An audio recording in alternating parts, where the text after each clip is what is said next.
Good morning, everyone. Today, we will be paying attention to food security. In that, to be specific, we will be paying attention to public distribution system. So, as we all know, when this pandemic started, so we have seen what you call reverse migration, flocking of people to their source states. At the same time, lot many people they got unemployed. With this, there is a rise of food security concerns, like because most of the people are unemployed and they don't have proper resources to get access to purchase. Because if you don't, if you are unemployed person, if you are not getting daily wages, then from where you will go and purchase? So in this context, so we have a lot many volunteer organizations. They are coming up by way of distributing the food. At the same time, here the role of the government so is also very much crucial. So government also suppose, for example, through this Pradhan Mantri Garibi Kalyan Yojana, under this particular Yojana, government giving cash transfers to the individuals. Suppose it decided as 1500 in three installments, 500, 500, and 500. At the same time, along with these cash transfers, the kind of role that is being played by the public distribution system. Once again, we started discussing about it because in the recent past, than for PDS, we are discussing more about the direct benefit transfers. But again, PDS came into picture. So, to what extent the PDS is able to provide food security related services to the people, and how it got evolved over a period of time, what kind of challenges we faced in implementation of this PDS system itself, and do we came up with any kind of reforms, and what should be the way forward? So in this way, the whole lecture will be going. So before that, let us see some background information about it. So why this particular system has to come up? As we all know, till 1960s, especially in the initial years of 1960s, we were into the deep food crisis. And you might also read in economy this signing of this PL 480, Public Litigation 480. This particular thing we signed with the United States. So through which, after signing of this particular treaty, US agreed to supply food grains to the country, what we call this famously as the ship to mouth program. So eventually we have to come for our own initiatives, and we went for green revolution. Through green revolution, the country became food surplus in a very short span of time. That's all one side of the story. Along with on one side, we are our food surplus got increased, and from food scarcity to we became food surplus. But this is not equal across the country. So there is a regional disparities. Certain regions, suppose for example Punjab, Haryana, Western UP, they were able to gain more from this green revolution. At the same time, lot many parts of the country still they are not able to get access to the food grains. So in this particular situation, so we came up with the system of this PDS. So under this public distribution system, it is both the center and the states. So they will provide food grains to the individuals at an affordable price, because if you purchase the food grains at the market cost, that might be more, but here at a subsidized rate, the food grains are being delivered to the people under the public distribution system. So for this we have the mechanisms. So how the whole system happens? For that we have this this particular institution called as Food Corporation of India. So Food Corporation of India was established in the year 1962. At the same time, they established another organization called as this CAC, Commission for Agricultural Costs and Prices. Previously, it used to be called as Agricultural Prices Commission. Later, in the year 1985, it got renamed as Commission for Agricultural Costs and Prices. So we will be discussing that, because this is this particular CACP that defines MSP. So what should be the minimum support price? So that will be given by the CACP. So through which government will procure the food grains from the farmers and they will store. So this is the role of the Food Corporation of India: procuring, storing, distributing. Sorry, transporting. So the goods, so here actually comes distribution. First it will procure, then it will store, then it will distribute to the states, then in turn states will distribute to the citizens. So in this way the system actually goes. So in that way, first we came up with, in the initial 1960s, we came up with this public distribution system. For that we also established these institutions. Along with that, in the increasing years, so we started transforming the system. So by 1992, in the year 1992, it was made as universal. That means for all the Indians, for all the citizens. Later, from the year 2000, from the year 1997 onwards, they got to know that we cannot distribute the food equally to all the individuals, food grains. So there need to be some kind of targeted individuals. So accordingly, we came up with this APL BPL concept, below poverty line and above the poverty line. So there need to be differentiation. So the individuals who are the poor, for them we have to provide more amount of food grains at an affordable price.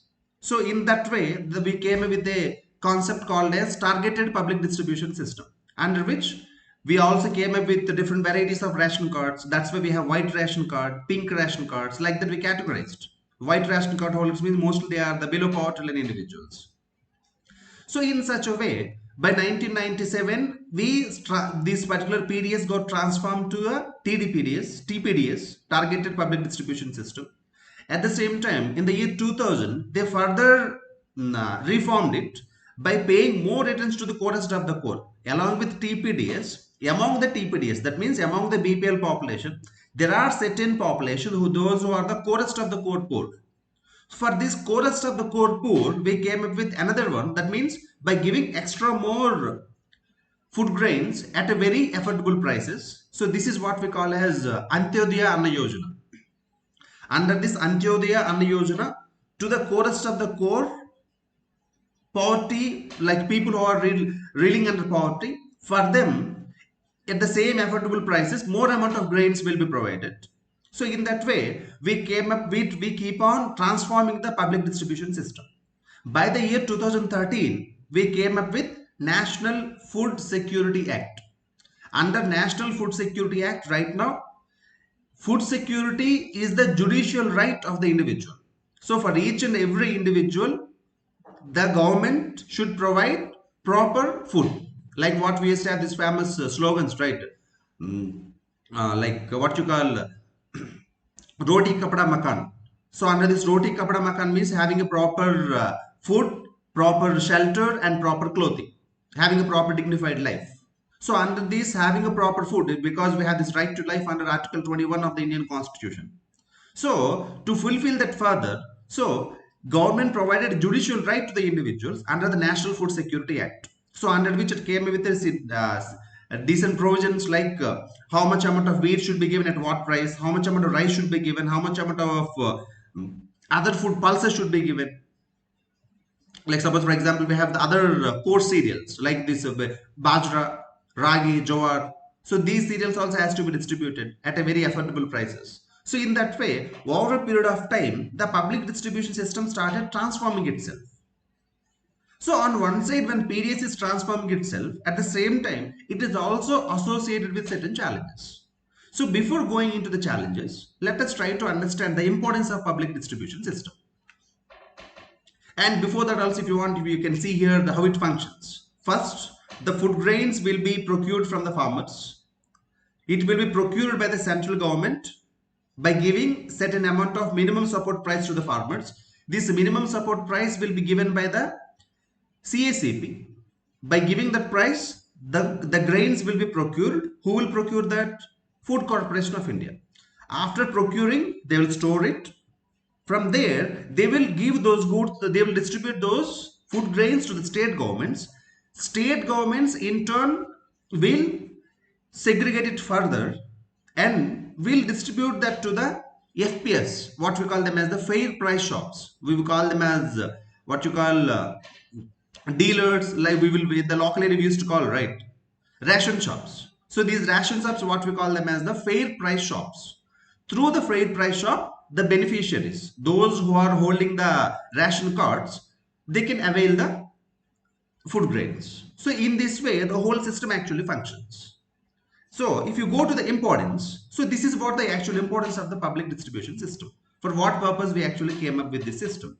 First one is to provide food security to the individuals, so through which no individual should feel hunger, or no individual should sleep just by keeping an empty stomach. So the very purpose of this system is to provide food security to the individuals.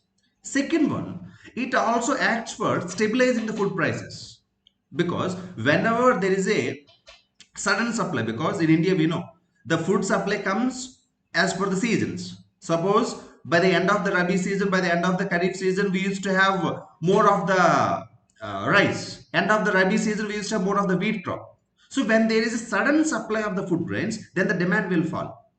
Here, by providing a minimum support price to the farmers, government is procuring. So in this way, on one side it is able to stabilize the prices.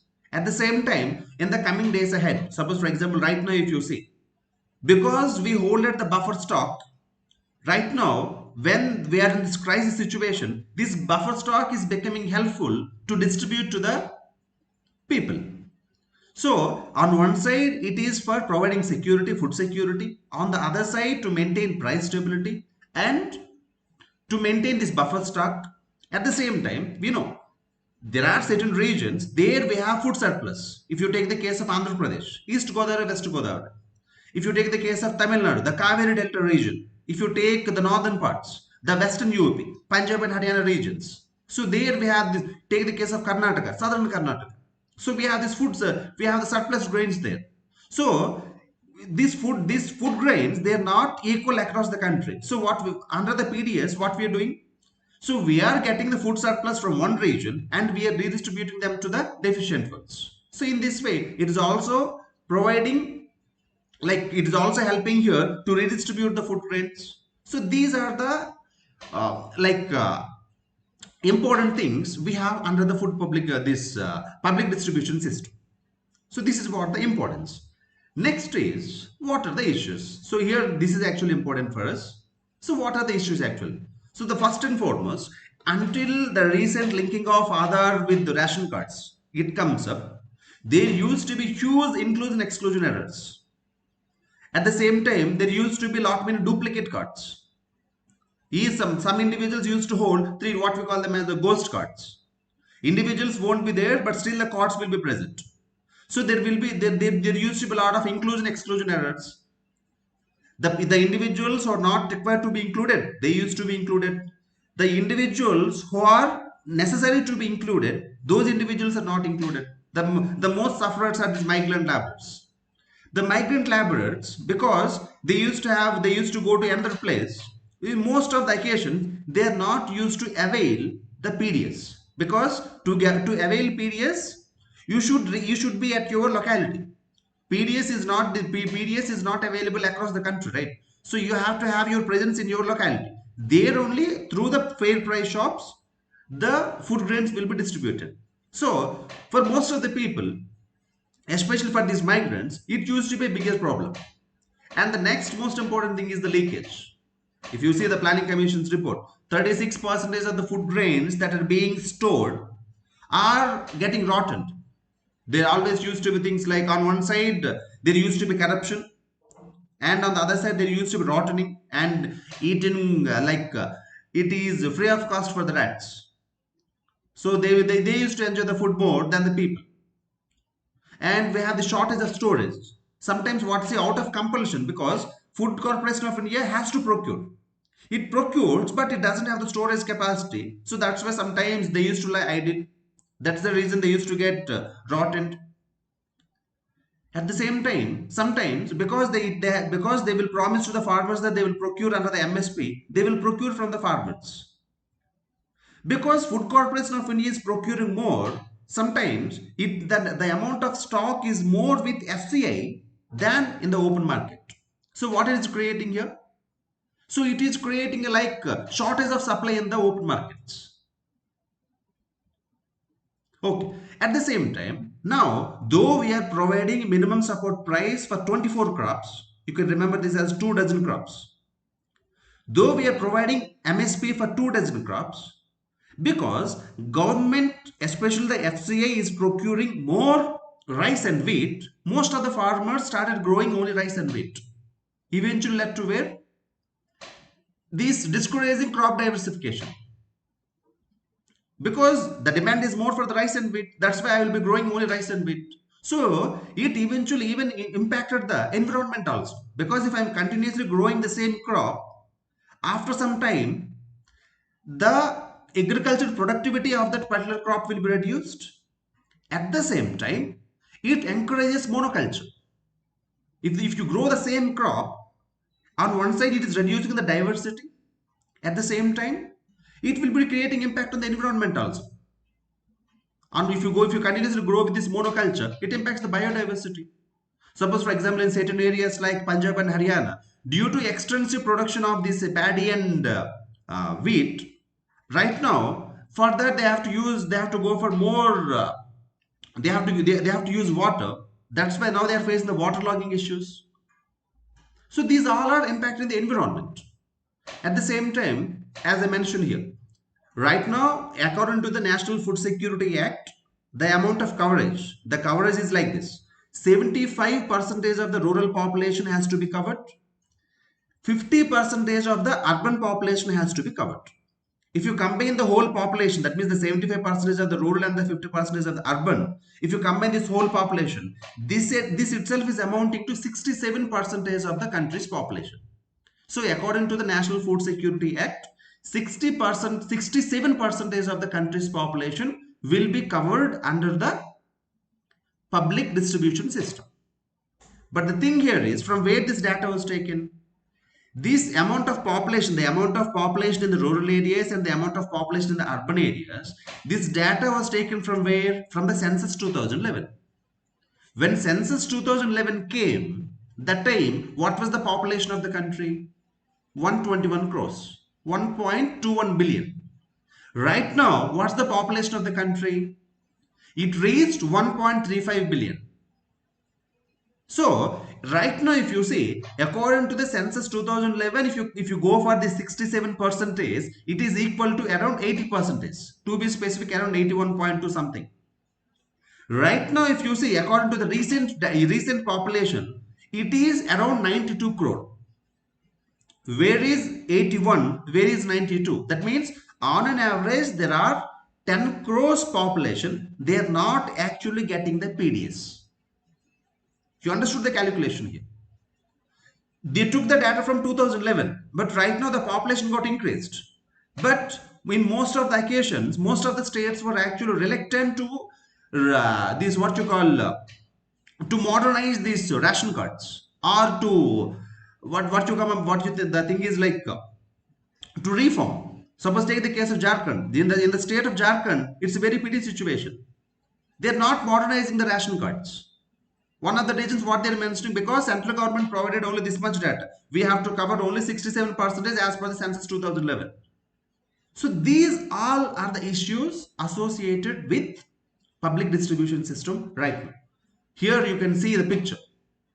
How many amount of population they are covered and they are under coverage. They are not yet covered.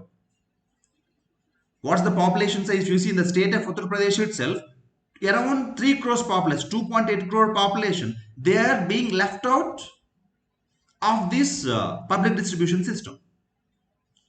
Next is the case, if you see there correctly, most of the states are BIMARU states. Uttar Pradesh, these are the states where the poverty is more, but these are the states where most of the people got left out. That's the very unfortunate situation.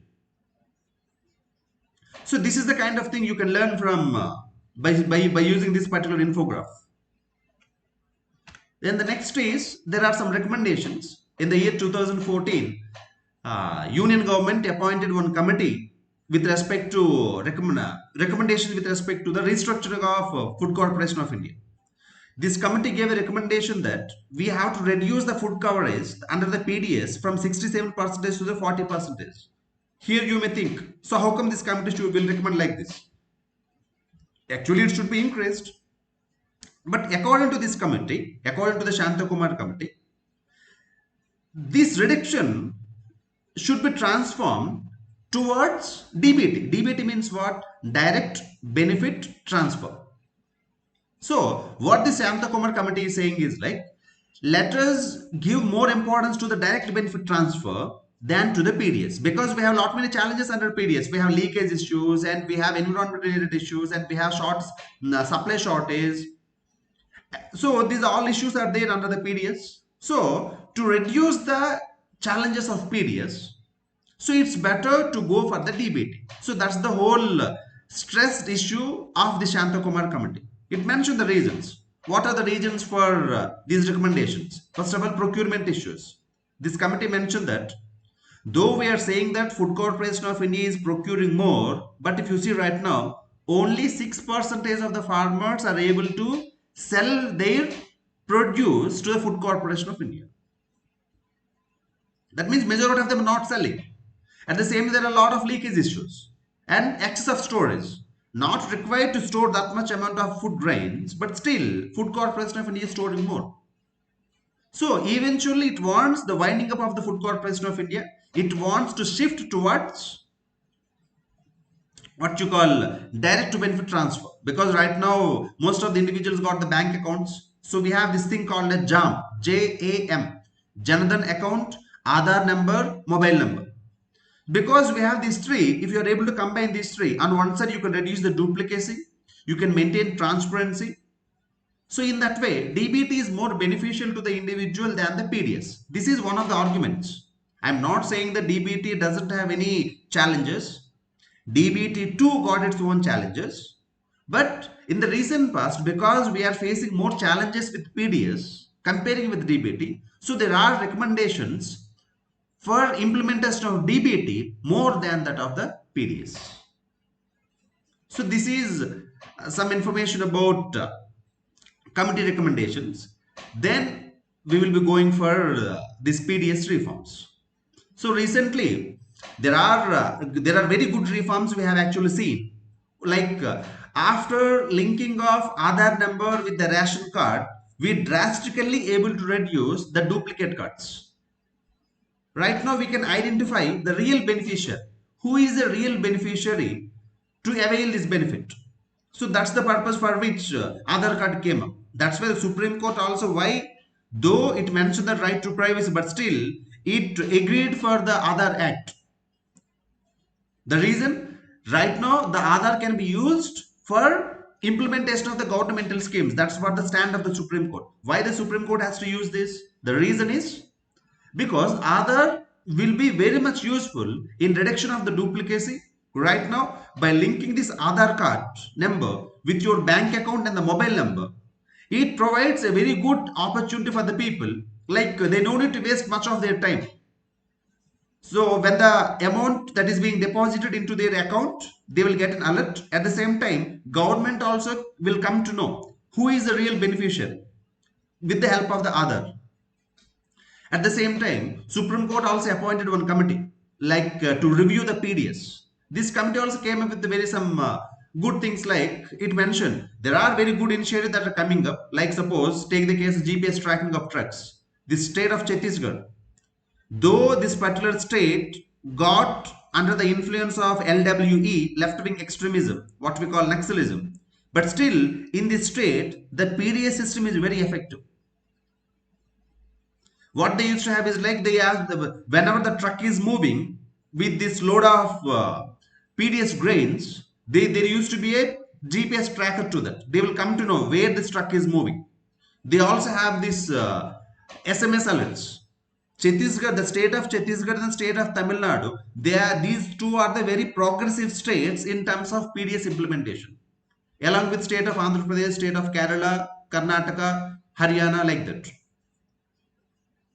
So these are some of the things. Now next you can see some examples here, like how these things happen. If you take the case of digitization of land record, these ration cards. Digitization means like each and every data of the individual that with respect to the data ration cards, it got digitized. One of the pioneers is Andhra Pradesh. Next again, as I told you, Chhattisgarh and Tamil Nadu, even Madhya Pradesh also.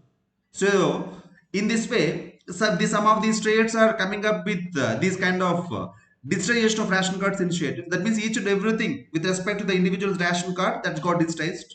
Then we have computerized allocation of FPS. It means if you go to the fair price shop, each and everything will be properly allocated. How much stock they got, how much they got disbursed. Everything will be properly, you can check online. So like that also some of the states, like here the pioneer state is Chhattisgarh again. Next is Delhi and Madhya Pradesh and Tamil Nadu. Because if you see here, Chhattisgarh and Tamil Nadu will be there in all these aspects. Like using of the GPS technology, as I mentioned you previously, using GPS technology to carry like for the trucks that are carrying the PDS grains. Next, we have this recently the state of Andhra Pradesh and Haryana, they're issuing smart cards. Smart card means just hold one smart card. These are just scan that with your with the electronic device that is there with the fair price shop. Just by using that, by using the smart card, you can avail the benefits. This is one of the very good initiative. And we have this SMS based monitoring. When the food grains reach to the fair price shop, we will be getting the message. See, food grains reach to the fair price shop, tomorrow go and collect it. So in this way, you can alert the individual. You can track the you can track the movement of the truck. You are rationalizing, you are digitizing the ration cards so that you can reduce the duplicacy. At the same time, you will be having a digital records. So these all are the innovations some of the states actually came up with. So it has to be appreciated. Then comes to this DBT. What exactly this DBT is all about? Especially after coming up of this other, now with this particular model is actually tested in some of the Latin American countries, especially Brazil. This model got tested. Brazil also pioneered in food coupons.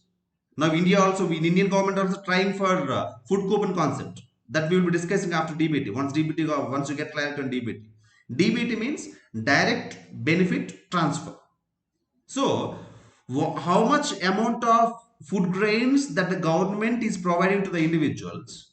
Here, rather than providing the number of goods, the total amount, the amount that is required to purchase those goods, that amount will be deposited into the individual's bank account. That's what actually transferring the benefits directly to the individuals rather than by any other individual in between. Suppose here, if government wants to transfer the food grains to the individual under PDS, in between we have the fair price shop dealers, ration shop dealers. But under DBT, there is no middleman. Directly the amount will be transferred. At the same time, what is the advantage of it? Government no need to procure the goods. Let the goods be in the market. And people, because suppose for example, if the rice in the market price per kilo is 50 rupees, under PDS you might be getting for 2 or 3 rupees. So what the government will do right now? Government will give some market price. Suppose government will give 30 rupees to you. You can add the extra 20 rupees. Normally the cost is 50 rupees. If you go to the market, there you have to pay 50 rupees. But what is happening here? Government is giving you 30 rupees. You just add 20 rupees to that, you purchase the rice. So government no need to procure. The money will be the goods will be in the market. Whichever good you want to purchase, you can purchase. Suppose for example, for a month, you might not be able to consume the rice. You might be want to consume some other thing. Then you will be getting the option. This is what we call as dietary diversity. Whichever, suppose in Andhra Pradesh, only the rice is being distributed, but you want to eat chapati. You can't make chapati with rice. For that, you have to purchase the wheat flour.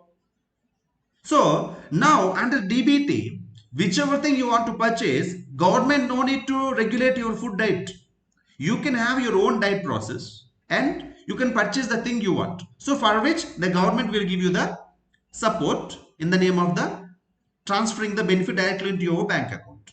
So in this way, when this PDS system is not there, then it reduces the leakages and we can better target who are the individuals.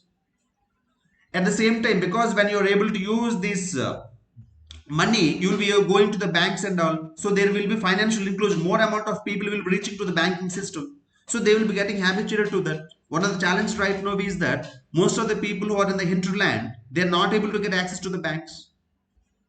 They don't have the bank accounts. But right now under DBT, you must have the bank account, so that what will happen, everybody will come into the formal system, this formal financial inclusion system. But there are challenges with this. What is that? You should have banks nearby your place. At the same time, if the market price, how the market prices will be there will be a lot many fluctuations in that. So there are some challenges with DBT also. At the same time, suppose right now, if you take the case of malnutrition, malnutrition is very much high in the country. There are 200 million population in the countries every day. They're not able to eat proper food every day. 46 million children are in stunted, like in the stunted category. 25 million children are in the wasted category, according to the Global Hunger Index report. So, if you provide only money, if that is not being properly utilized, right, then there are chances of increasing malnutrition. Again, especially in this time of these kinds of crisis, if government, if it is holding the stock, that is very good comparing with private individuals. If private individuals holds the stock, what will happen? They may increase the price. The prices will be artificially increased. But if the stock is with the government, then during the time of the crisis, the PDS will be more effective comparing with the DBT. That's why DBT is not a solution for everything. It cannot completely replace the PDS. But DBT should be simultaneously tested along with PDS. So this is what we should balance. So, and what should be the way forward? As I mentioned, you cannot say that completely we should done away with the DBT, or we should done away with the PDS. The states where there is a lot of poverty, in these states, we should balance both DBT and PDS. And that's why, as a hybrid model of DBT and PDS, recently government came up with this food coupon system. So food coupon concept is a hybrid of DBT and PDS. So what is this food coupon? Government will issue food coupons to the individuals, like what we have this coupon system. At the same time, government will mention certain shops. So in these shops, whenever you feel, just give the coupon to them and get the goods. So here, to the Kirana stores, the government will pay the money. When you provide the coupon, they will submit those coupons. Then they will get the money. So what you have to do simply, the government will mention certain Kirana stores. Go to those Kirana stores, give the coupon, give the food coupon, get the kind of goods you want. If you want to purchase extra, then you can purchase and you can pay more from your pocket. So this concept also actually started in Brazil. It became a very successful concept there. In India also, we are trying this concept right now. As a pilot model, we are trying. So that's why food coupon is a kind of hybrid model of PDS and DBT. So along with that, right now, what should be the way forward? So right now we are in the age of internet. So we have to utilize the technology, because technology here will be acting as a helping hand to provide the services in a better manner to the individuals, like what we discussed, the GPS tracking, they have to be used. And we should also go for the social audit. Social audit means people themselves. Suppose in my area, if there are 100 PDS individuals, only 60-70 people if they are getting, that means people should question why only 70 people are getting, why not 30? There should be social audit. How much amount of goods the government prescribed, how much amount of goods you people are giving to us. At the same time, we should also take care of this migration. For this migration, recently union government came up with one idea of one nation, one card concept. One nation, one card. So if I'm holding this card, wherever I goes, I can avail the benefits. But there are states like Tamil Nadu opposing it, because at the end of the day, the states has to bear the cost. So if central government provides proper financial support to the states, then this one nation, one card can be implemented. Then the migrant population, you can roam anywhere, you can stay anywhere in the country, and you can get the goods. And as I mentioned, we have to balance both PDS and DBT. Both the PDS and the DBT has to be balanced. You cannot completely take away the PDS and you should fill that with DBT. At the same time, wherever DBT is required, there you can go for DBT also. So in that way, because as I mentioned the data here, the amount of population who are suffering.